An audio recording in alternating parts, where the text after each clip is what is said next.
வணக்கம் நேயர்களே, கடவுளருள் டிவி நேயர்களுக்கு லக்ஷ்மி நாராயணன் அன்பு வணக்கங்கள். இப்போ நம்ம பார்க்க போகிறது வார ராசி பலன் 5ஆம் தேதியிலேருந்து 11ஆம் தேதி வரை எப்படி இருக்க போதான்னு பார்க்க போகிறோம். ஸோ எப்போதுமே சொல்கிறதாங்க, லக்னத்துக்கு பாருங்கள். ராசிக்கு பார்ப்பதை விட லக்னத்துக்கு பார்க்க ரொம்ப பர்ஃபெக்டாக இருக்கும். உதாரணமாக ஒரு மகர லக்னம் விருச்சிக ராசினா நீங்கள் விருச்சிக ராசிக்கான பலன்களை பார்க்குறோம், மகர ராசிக்கான பலன்களை பார்க்குறோம், ரொம்ப பர்ஃபெக்டாக இருக்கும். முதல்ல வர்றது பொது பலன்கள், அதுக்கப்புறம் தசாபுக்தி பலன்கள். உங்கள் ஜாதகத்தில் என்ன தசாபுக்தி அந்தரங்கள் வருதோ அதை மிங்கிள் பண்ணி பாருங்கள், ரொம்ப பர்ஃபெக்டாக இருக்கும்.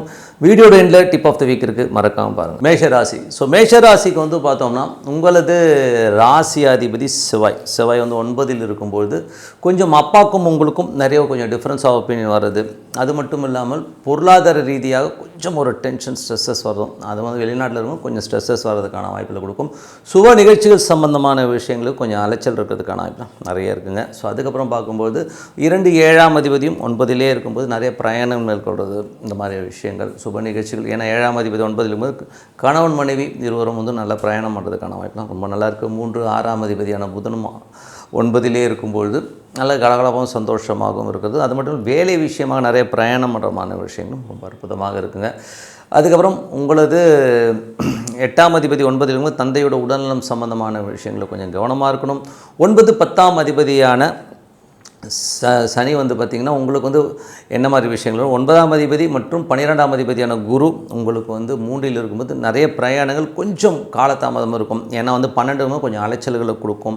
வெளிநாட்டில் இருக்கிறவங்க வந்து ஒரு விஷயம் நடக்காதுன்ற மாதிரி கொஞ்சம் இழுவையிலே போகிற மாதிரி ஃபீலிங் கண்டிப்பாக கொடுக்கும். கொஞ்சம் கவனமாக இருக்கணும். அதுக்கப்புறம் 10, 11ஆம் அதிபதியான சனி வந்து 12ல் இருக்கும்போது நிறைய தொழில் ரீதியான விஷயங்கள் நிறைய முன்னேற்றத்துக்கான முயற்சிகளை கொடுப்பீங்க. பட் இருந்தாலும் கொஞ்சம் ஸ்லோவாக போகுது அப்படிங்கிற ஃபீலும் கொஞ்சம் அலைச்சல்களையும் கண்டிப்பாக கொடுக்குங்க. மற்றபடி என்னங்க, இதுவரை பார்த்து பொது பலன்கள். இப்போ பார்க்கும்போது தசாபக்தி பலன். மேஷ லக்னமாக இருந்து சூரியன் தசாபக்தினா சூரியன் வந்து 5ஆம் அதிபதியான சூரியன் வந்து உங்களுக்கு வந்து என்ன மாதிரி விஷயங்களை பண்ண போகிறாருன்னா, அவர் வந்து இப்போ 9ல் இருக்கும்போது குழந்தைகளுக்காக நான் விஷயங்களை வந்து கொஞ்சம் பிரயாணங்கள் மேற்கொள்வது, குழந்தைகள் வெளிநாடு வெளியூர் போய் படிக்கிறது, இந்த மாதிரி விஷயங்கள் எல்லாமே இருக்கும். சில நேரங்களில் வெக்கேஷன் கூட போகிறதுக்கான வாய்ப்புகளை கண்டிப்பாக கொடுக்கும். அது மட்டும் இல்லாமல் ஆன்மீக சுற்றுலா சில பேர் போகிறதுக்கான வாய்ப்புகளை கண்டிப்பாக கொடுக்குங்க. மேஷ லக்னமாக இருந்து சந்திரன் தசாபுத்தி வந்தாங்க. சந்திரன் வந்து பார்த்திங்கன்னா உங்களுக்கு வந்து 4ஆம் அதிபதி. சிறப்பான விஷயங்கள் வீடு மனை மற்றும் குழந்தைகள் விஷயங்களில் கவனம் செலுத்துவீங்க. ஸோ புது வீடு மனை வாங்குவதற்கான யோகங்களையும் கண்டிப்பாக கொடுக்கறதுக்கான ரொம்ப அற்புதமாக இருக்குது.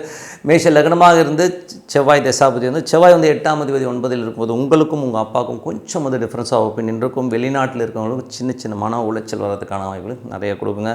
மேஷ லக்னமாக இருந்து ராகு தசாபுத்தி அந்தரங்கள். ராகு 11ல் உள்ள ராகு வந்து சுயசாரத்தில் போயிட்டு இருக்கும்பொழுது உங்களுக்கு வந்து வெளியூரில் இருக்கவங்களாம் நிறைய லாபங்கள், பெரிய லாபங்கள், நல்ல ஒரு வளர்ச்சி அடைக்கிறதுக்கான வாய்ப்புலாம் நிறைய இருக்குது. என்ன ஒன்று 100 ரூபா எதிர்பார்த்திங்கன்னா ஒரு 80 ரூபா கிடைக்கும். ஏன்னா கொஞ்சம் கம்மியாக கிடைக்கும்ன்றது தான் உண்மையான விஷயம். காரணம் அது ஒரு பாதக ஸ்தானம்னும் போது அந்த ஒரு விஷயத்தை கண்டிப்பாக பண்ணுங்க. மேஷ லக்னமாக இருந்து குரு தசாபுத்தி அந்தரங்கள். குரு வந்து பார்த்திங்கன்னா 3ல் இருக்கார். 9, 12ஆம் அதிபதி 3ல் இருக்கும்போது பிரயாணங்கள் நல்ல விஷயங்கள் நல்ல ஏற்றங்கள் இருந்தாலும் கொஞ்சம் ஸ்லோவாக போகிற மாதிரி ஃபீலிங் கண்டிப்பாக கொடுக்கும். ஏன்னா குரு வக்கரமாக போகும்போது கொஞ்சம் நடைமுறையில் கொஞ்சம் வெளிநாட்டில் இருக்கவங்க வந்து வர வேண்டிய காசுகளோ வர வேண்டிய வேலைகளோ கொஞ்சம் ஸ்லோவாக நடக்கிற மாதிரி ஃபீலிங் கண்டிப்பாக கொடுக்கும். மேஷ லக்னமாக இருந்து சனி தசாபதி வந்து சனி வந்து 10, 11ஆம் அதிபதி 12ல் இருக்கும்போது தொழில் ரீதியான விஷயங்கள் வந்து பார்த்திங்கன்னா கொஞ்சம் அலைச்சல்கள் இருக்கும். பெருசாக மெனக்கெட்டு ஓடுற மாதிரி இருக்கும், அதெல்லாம் இருக்கும். பட் இருந்தாலும் ஃப்யூச்சரில் வந்து ஒரு லெவலில் முன்னேறதுக்கான ஆகலாம் அற்புதமாக இருக்குது. மேஷ லக்னமாக இருந்து புதன் தசாபதி.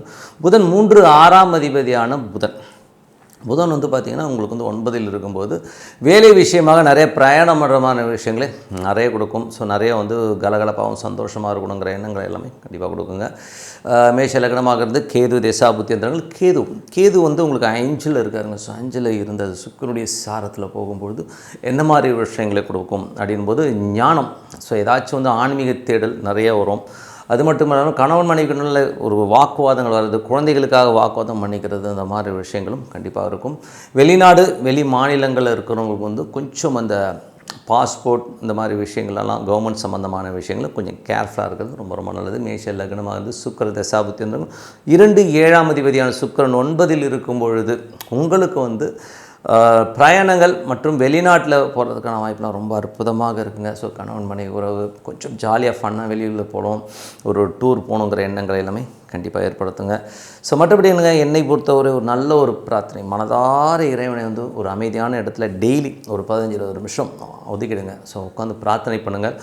கண்டிப்பாக நம்ம அடுத்த லெவல் போகிறதுக்கான வாய்ப்பு நம்ம ரொம்ப அற்புதமாக இருக்குது. ஸோ இப்போ பார்க்க போகிறது tip of the week. So tip of the வீக்கில் வந்து இப்போ நம்ம பார்க்க போகிறது வந்து வாஸ்து பலிக்குமா அப்படிங்கிறது தான் பார்க்க போகிறோம். ஸோ வாஸ்து பலிக்குமா அப்படின்னு பார்க்கும்போது வாஸ்து இருக்குங்க. ஏன்னா வந்து என்னை பொறுத்தவரை வந்து எனது அனுபவத்தில் வந்து நிறைய வீடுகள் இதெல்லாம் பார்க்கும்போது வாஸ்து வந்து ரொம்ப பர்ஃபெக்டாக ஒர்க் ஆகும். ஸோ வாஸ்துனா என்ன, ரொம்ப ரொம்ப சிம்பிளான ஒரு விஷயம் தான் வாஸ்து. பட் அது வந்து இன்னும் டெப்த்தாகவும் இருக்குது சில விஷயங்கள். பட் தான் ரொம்ப சிம்பிளிஃபையாக ஒருத்தருக்கு வந்து வாஸ்துங்கிறது வந்து என்னென்னா வடக்கு பக்கம் தாழ்ந்துருக்கணும், வடக்கு கிழக்கு தாழ்ந்து, மற்றபடி வந்து தெற்கு மேற்கு வந்து கொஞ்சம் உயர்ந்திருக்கிறது தான் வந்து வாஸ்துவோடைய மேஜரான ஒரு விஷயம். அது மட்டும் இல்லாமல் ஈசானியம்ங்கிறது வந்து வடகிழக்கு பகுதி. வடகிழக்கு பகுதியில் வந்து டாய்லெட் வரக்கூடாதுங்க. ஸோ டாய்லெட் வராமல் இருக்குது. அதே மாதிரி வந்து டாய்லெட்டோட பைப்ஸ் அங்கே வந்து கிராஸ் ஆகாமல் இருக்கணும். ஸோ அதுவும் வந்து மேஜராக பார்க்கணும். அதே மாதிரி தென்மேற்குன்றது கன்னி மூலைன்னு சொல்லுவோம். சரிங்களா? ஸோ தென்மேற்கு பகுதியில் வந்து கூட பார்த்திங்கன்னா டாய்லெட் வரக்கூடாது, பைப்லைன்ஸ் எதுவும் அந்த பக்கம் வராமல் இருக்கிறது ரொம்ப ரொம்ப நல்லது. ஸோ இதுவும் ஒரு மேஜரான இஷ்யூவை க்ரியேட் பண்ணும்.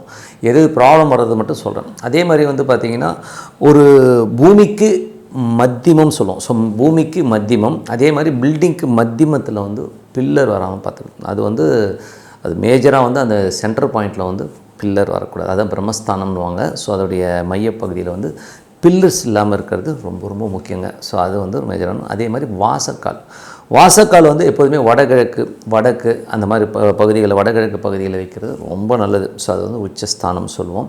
அதே மாதிரி சில பேருக்கு வந்து தெற்கு தான் வைக்க முடியும், மேற்கு தான் வைக்க முடியும் போது ஸோ அவங்க வந்து அதுக்கு தகுந்த மாதிரி ஆல்ட்ரு பண்ணிக்கிறது. ஏன்னா வந்து சப்போஸ் வந்து உங்களுக்கு வந்து வடகிழக்கு வைக்க முடியலை, என்னால் வந்து தெற்கு தான் வைக்கணும், தென்கிழக்கில் வைக்கிறது ரொம்ப ரொம்ப சிறப்புங்க. அதே மாதிரி வந்து பார்த்திங்கன்னா மேற்கு இருக்கவங்க வந்து வடக்கு பகுதியில் அந்த வாசலை வைக்கிறது வந்து சிறப்பான பகுதியில் கொடுக்கும். அதே மாதிரி வந்து பார்த்திங்கன்னா வாசல் எல்லோருமே வந்து இப்போ இன்றைக்கி நம்ம சிங்கிள் டோர் போடுறோங்க. சிங்கிள் டோர் போடாமல் டபுள் டோராக போடுறது தான் ரொம்ப ரொம்ப நல்லது. ஏன்னா வந்து நீங்கள் கோயில்களுக்கு போய் பார்க்கும்போதும் பார்த்திங்கன்னா இன்றைக்கும் எல்லா கோயிலும் சிங்கிள் டோர்லாம் கிடையாது, அந்த 2 டோர் தான் ரொம்ப மெயின். ஸோ அந்த 2 டோராக போடுறது தான் வந்து ரொம்ப ரொம்ப நல்லது. ஸோ இனிமேல் வந்து நீங்கள் புதுசாக வீடு கட்டுறவங்க வந்து அதை ஃபாலோ பண்ணுங்கள். அதே மாதிரி வந்து அந்த வாசக்கால் வந்து பார்த்திங்கன்னா வைக்கிற இடம் உச்சப்பகுதி வந்து நான் சொன்ன அந்த பகுதியில் வச்சிங்கனாலே ரொம்ப அற்புதமாக இருக்கும். பைப்ஸ் மேஜராக வந்து கழிவுநீர் குழாய்கள் வடகிழக்கிலும் தென்மேற்கும் கிராஸ் ஆகாமலோ அந்த இது மாதிரி போடுவாங்களா, ஜங்ஷன் மாதிரி போடுவாங்க, அதெல்லாம் வராமல் பார்த்துக்கிறது ரொம்ப ரொம்ப நல்லது. அதுக்கு தகுந்த மாதிரி பிளான் பண்ணிக்கோங்க.